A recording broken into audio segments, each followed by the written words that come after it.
Last question में हम लोगों ने देखा था कि एक काउंटर बटन है, उसमें हम लोग इंक्रीमेंट, डिक्रीमेंट और रीसेट बटन था। इसमें आपसे पूछा जाएगा कि एक काउंटर बटन, उसमें इंक्रीमेंट करना है, डिक्रीमेंट करना है। डिक्रीमेंट हमारा 0 से नीचे नहीं जाना चाहिए, 0 पे हमारा फ्रीज हो जाना चाहिए। तो चलिए इसको कैसे बनाते हैं, चलिए देख। सबसे पहले हम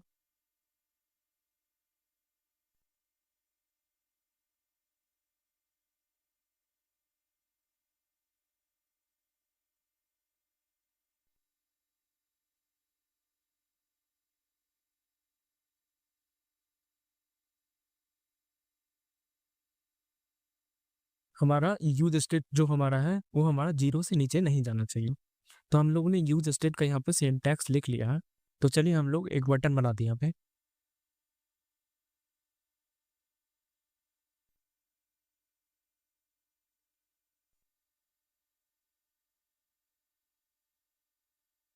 यहाँ पे हम लोगों ने इंक्रीमेंट का एक बटन बना लिया यहाँ पे।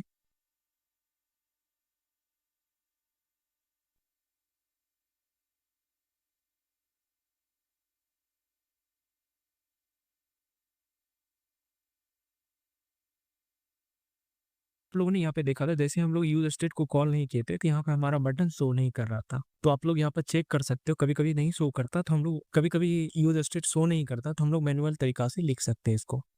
तो आप लोग देख सकते हो इंक्रीमेंट का बटन शो कर रहा है। जैसे ही हम लोग बटन पे क्लिक करें तो आप ऑन क्लिक इवेंट लगा दो। ऑन क्लिक इवेंट लगा दो, यहाँ पर हम लोग एरो फंक्शन का यूज करेंगे। Set count, count plus 1।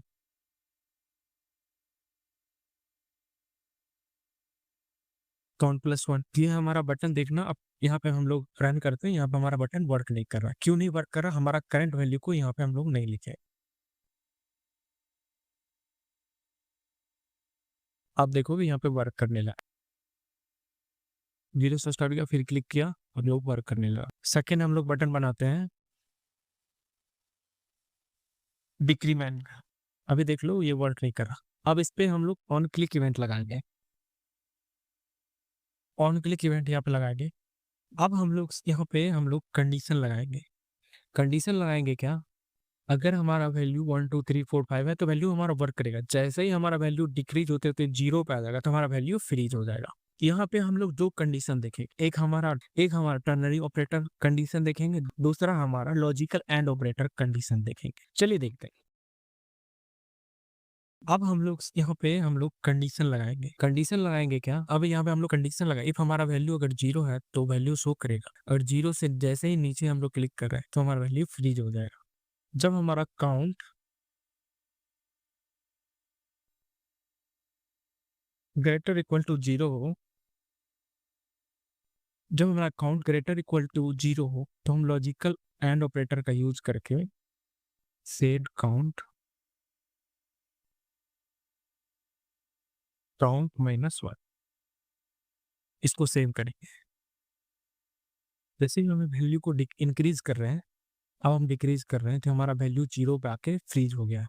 0 से नीचे नहीं जा रहा। यहाँ पे हम लोगों ने लॉजिकल एंड ऑपरेटर का यूज करके वैल्यू को फ्रीज कर दिया। और यहाँ पे हम लोग टर्नरी ऑपरेटर का भी यूज करेंगे। टर्नरी ऑपरेटर में क्या होता है? टर्नरी ऑपरेटर में हम इफ एल्स कंडीशन लगाते हैं। अगर हमारा काउंट ग्रेटर इक्वल टू 0 है तो हमारा सेट काउंट, काउंट -1। अगर हमारा काउंट ग्रेटर इक्वल टू 0 है तो सेट काउंट हमारा काउंट -1 हो, नहीं तो एल्स नल हो जाना चाहिए या फ्रीज होना चाहिए। देख रहे हो हमारा वैल्यू इंक्रीज हो गया। जैसे ही हम यहाँ पे जा रहे हैं हमारा वैल्यू फ्रीज हो गया। इन दो तरीकों से भी मैंने आपको टर्नरी ऑपरेटर और लॉजिकल एंड ऑपरेटर से भी बता दिया। ये क्वेश्चन पूछा जाता है इंटरव्यू राउंड में, आपको ये कंडीशन दिया रहेगा। आज के लिए इतना ही, चलो थैंक्स फॉर वॉचिंग।